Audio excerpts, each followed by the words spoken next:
Hello, and welcome to All Aboard the IEP Express, Module 4, Accommodations, Program Services, Placement. It's being presented by me, Chandra Steele Woods. Our objectives for today are, by the end of this presentation, participants will be able to use skills and knowledge learned to effectively complete the accommodations, program services, and placement least restrictive environment pages of the IEP. Accommodations. Accommodations change how students learn and the ways they demonstrate what they have learned. The students are working on the same instructional objectives and content as the other students. The IEP team should consider accommodations that should be used to support the student in accessing the general curriculum. An accommodation generally does not change the amount of information learned, or performance criteria. It merely provides the extra time, the special setting, and/or the added assistance that enables learning and accurately assesses the student's real knowledge. Accommodations are organized by format as shown in the following chart. As you see here, we have the categories: presentation, response, timing and scheduling, and setting. For presentation, it alters the format of the delivery. Some examples are Braille, read aloud, paper form of online assessment. Response allows for alternate methods of providing responses. Examples are answers recorded or transferred answers.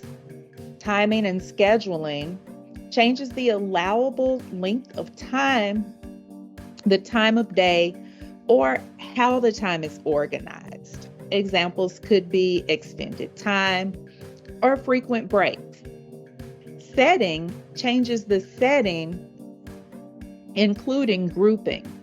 Some examples would be small group or individual testing and specific room requirements.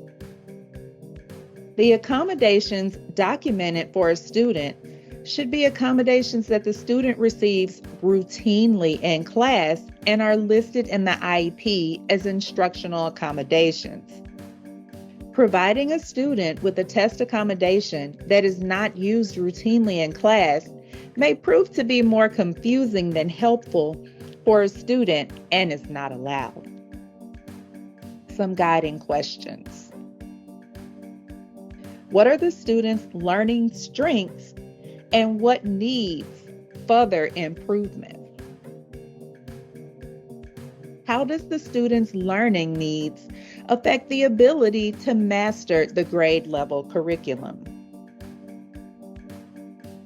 What accommodations will increase the student's access to meaningful and appropriate instruction and assessment by addressing the student's learning needs and reducing the effect of the student's disability or limitation?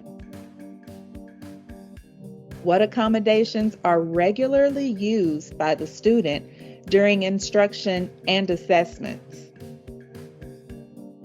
Are there effective combinations of accommodations for the student? Completing the accommodations page. Accommodations should be selected for classroom instruction and assessment within the first columns of the accommodations page. Accommodations for state assessments should be selected from those available for each format and grade level. Because of the current transitions between online and paper assessments, IEP teams should indicate for both paper and online assessments what would be the most appropriate for the student. The team should list any other accommodations needed for classroom instruction or testing in the other box. Additional accommodations needed for state assessments should be listed in the unique box and require state approval using the unique accommodation request form. If no accommodations are needed for the student, simply check none. Test read aloud. For ELA, the student must have a severe decoding deficit. For math, science, and social studies, the student must have a deficit in reading comprehension. This is available with IEP and IAP accommodations that meet the following criteria: blindness or a visual impairment and has not learned or is unable to use Braille, a disability that severely limits or prevents him or her from accessing printed text even after varied and repeated attempts to teach the student to do so. In other words, the student is unable to decode printed text. Deafness or a hearing impairment and is severely limited or prevented from decoding text due to a documented history of early and prolonged language deprivation. In other words, always make sure that your student qualifies for test read aloud before you check it on the IEP. I know that some students may have had it for years and years and years, and there are babies and we want to give them what they need, but we have to give them what they qualify for. So make sure that you have evidence of the severe decoding deficit or the reading comprehension deficit before checking those boxes. Program Services Page. Statewide Assessment. April Dunn Act. Regular classes. Activities with non-disabled peers. Services. Comments. Special transportation. Supports needed for school personnel. And ESYS will be the sections that we'll cover under the Program Services page. Statewide Assessment. In this section, you will indicate the statewide assessment that the student will take. If the student is not in a testing grade, indicate that as well. Steps to follow when making assessment decisions. Review the student's current information to determine the student's present level of functioning. Determine how the student receives instruction and students' level of performance in their grade level curriculum. Determine the appropriate assessment for the student, whether that be regular assessment or our alternate assessment, Leap Connect. Document the appropriate assessment on the IEP.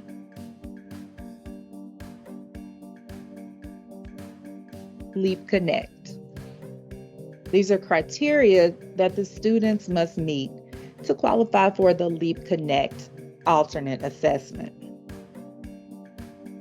For students, we have one column for students who entered high school on or before the 2019-2020 school year, and students that entered high school on or before the 2020-2021 school year and beyond. Criteria 1. Students who have not completed 5th grade must be functioning 3 or more standard deviations below the mean in cognitive and adaptive behavior. Students who have completed 5th grade must be functioning 2.3 or more standard deviations below the mean, or 2.0 to 2.29 with empirical evidence. Criteria 2. The student requires direct instruction and substantial supports to achieve measurable gains in grade level curriculum. And criteria 3, the decision was not based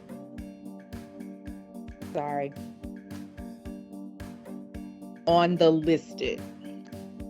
Now, here's the criteria 1, 2, and 3 for students entering high school on or before the 2020-2021 school year and beyond.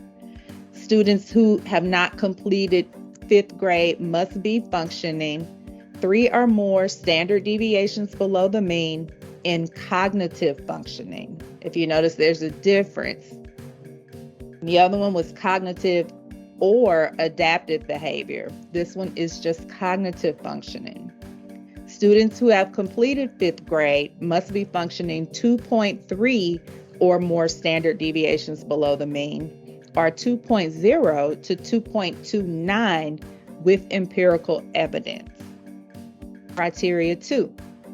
The student requires direct instruction and substantial supports to achieve measurable gains in grade level curriculum, and that the decision was not based on the listed. And below where it says the listed, it'll be some areas.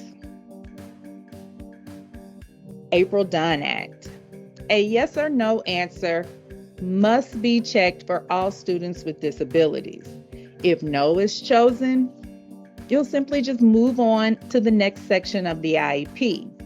If yes is chosen, the April Dunn Act eligibility criteria determination form will open for you to complete. Once a student is determined to be eligible for an alternate pathway to a high school diploma, and this has been documented on the form, this decision does not need to be made again. The yes box will be pre-populated in all subsequent IEPs. Regular classes. Check all classes that apply. Use the blank to fill in the title of your elective courses. If the student does not participate in any regular classes, an explanation must be given. And always remember, study skills is not a regular class, so it needs not be listed under the elective courses. Activities with non-disabled peers. Check all non-academic activities in which the student will interact with non-disabled peers. Provide a justification if the student does not participate in activities with non-disabled peers. Sometimes our students that are homebound, they would not participate in regular classes or activities with non-disabled peers. So our justification would be the student is currently receiving homebound services. That's the justification that's needed if the student does not attend regular classes or activities with non-disabled people. Services. This section indicates how and where the student will receive their services. There should be a separate line for each service provider. When services are provided weekly, only one time frame and only one service grid needs to be completed. When services are provided less than weekly, a secondary service grid must be completed. Use the link for services provided less than weekly to access the secondary service grid. Date to begin. Indicate the actual date the student will begin to receive special education services. Duration. Indicate how long these services will be provided. Could be the IEP year, 6 weeks, 2 months, but put the actual time. Individual or group. Indicate whether these services will be delivered on an individual basis or in a group. Trigger date. The date the second time frame grid goes into effect. This could be a 5th grader moving to 6th grade. You would need a time frame B for 6th grade. Your trigger date for that would be the first day of school of that next school year. Where the student will receive special education services. Indicate the location where the student will receive the services. Regular class, special education teacher, and provider goes to the student's regular class to provide the service. Community, the teacher or provider and student go out into the community or services are provided in the community. Special class, student is pulled out of the regular class to receive special services or receive services in a resource or self-contained classroom. These minutes are also used in high school to indicate your study skills class and the minutes that they spend in study skills.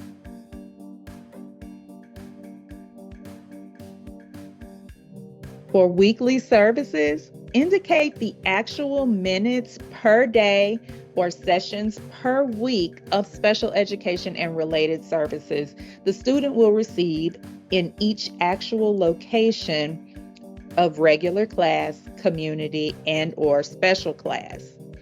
For less than weekly services, indicate the actual minutes per session, could be monthly or yearly, of services the student will receive in each actual location of regular class, community, or special class.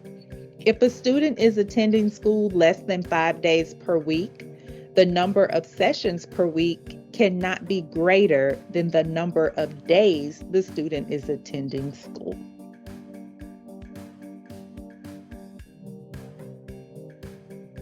If special instruction that is not gifted or talented services is provided in the student's regular education class, indicate the minutes in the regular class section. A paraprofessional assisting a special education student in the regular education class cannot be counted as special education instruction. So those minutes would not go in the regular section in the programs, in the services grid. If the student is pulled out of the regular class to receive services, indicate minutes in the special class section. How to complete this section. Name your time frame, which could be from January to May 06 or fall 2007, etc. This name will appear on the least restrictive environment page for each time frame. Enter the student's total number of daily instructional minutes. Remember, this will be either 371 or 370. Select the number of days a week the student attends school. The default is 5 for students 4 to 21 years of age. Select a service using the drop-down box. Date to begin. Enter the actual date the student will begin receiving services. Duration. Enter the length of time the student will receive the service. Individual or group. Indicate if the student is receiving special education services on an individual basis. Indicate G if the student is receiving special education services in a small group setting, or both if the student is receiving services in both an individual and group setting.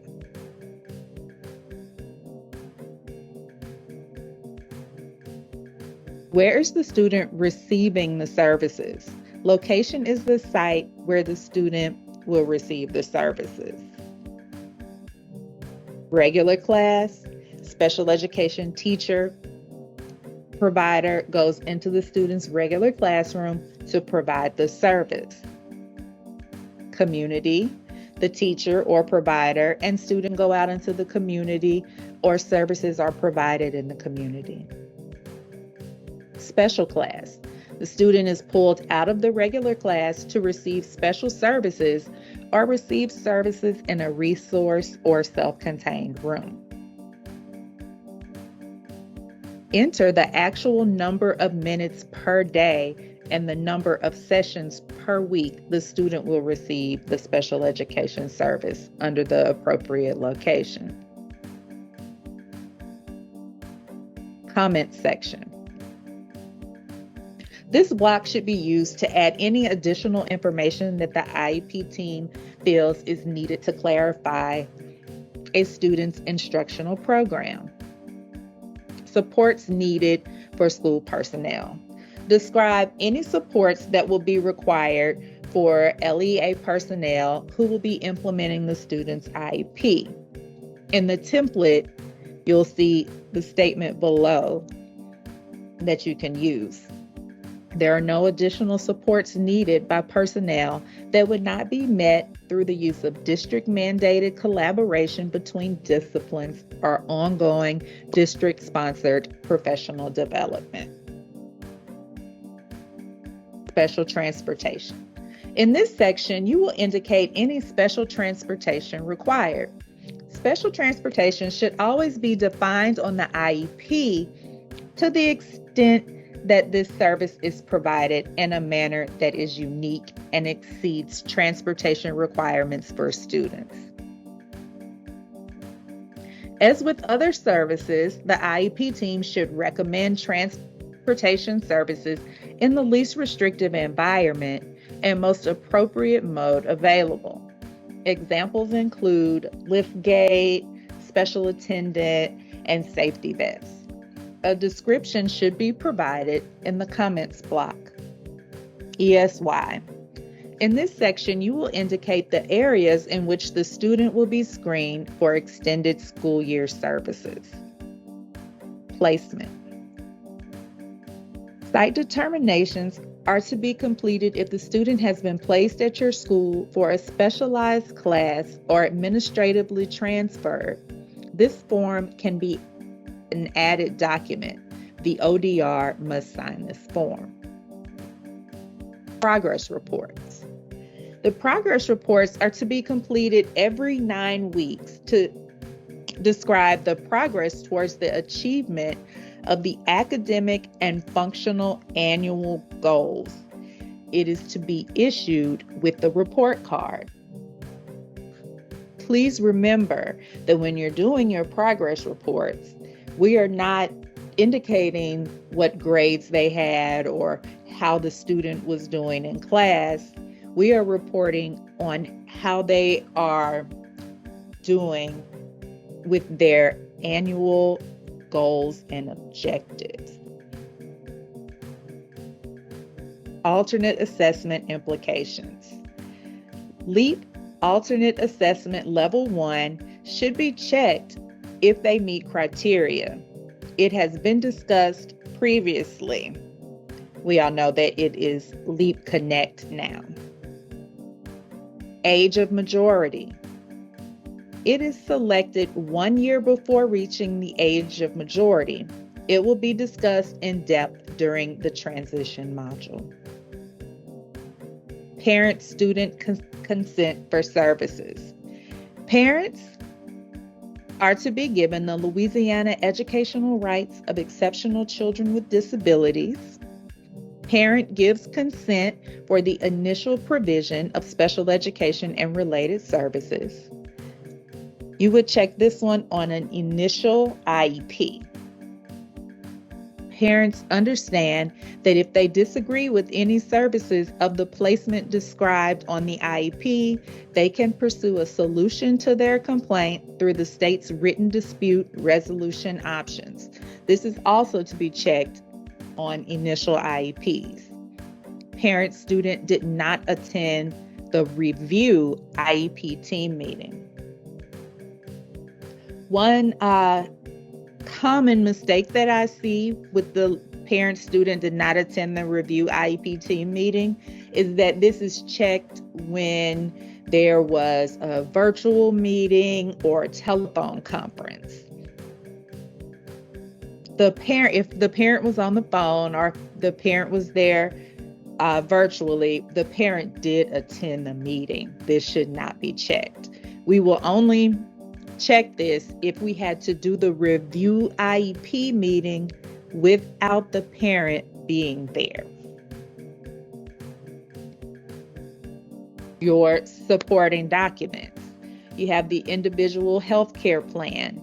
This is needed for students that have medical diagnosis. Summary of performance criteria. This would be used for students that are exiting. Behavior intervention plan. Not all students have this, but students that have a Tier 2 or Tier 3 behavior intervention plan, that is a supporting document that should be turned in. Individual prescription for instruction, believe that's for pre-K. Parental consent for Medicaid billing. This is used for students that receive any related or special services because Medicaid is being billed. Communication plan. This would be used for students who we checked yes for on the first two questions on the GSI page. Individual graduation plan. That is for students that are in high school and have the transition portion of the IEP filled out. Your IGP for your LEAP Connect students. That's the same thing. It's just their IGP is set for applied courses. Assistive technology consideration checklist. This is used, it's filled out for every student. I'm sure this will be discussed in depth during the attachment section. Parental consent for connections for 8th graders. That is for 8th graders. Your educational career plan. That is for students who are, that take the alternate assessment. However, we use the IGP. And unique accommodations request. That is for, as we stated before, if you have a unique accommodation that the student needs for statewide testing, this is the form that would be used. Other attachments. Your due process, notification of receipt of IEP. Notification of receipt of IEP is used when there was a telephone conference or when the parent did not attend the meeting.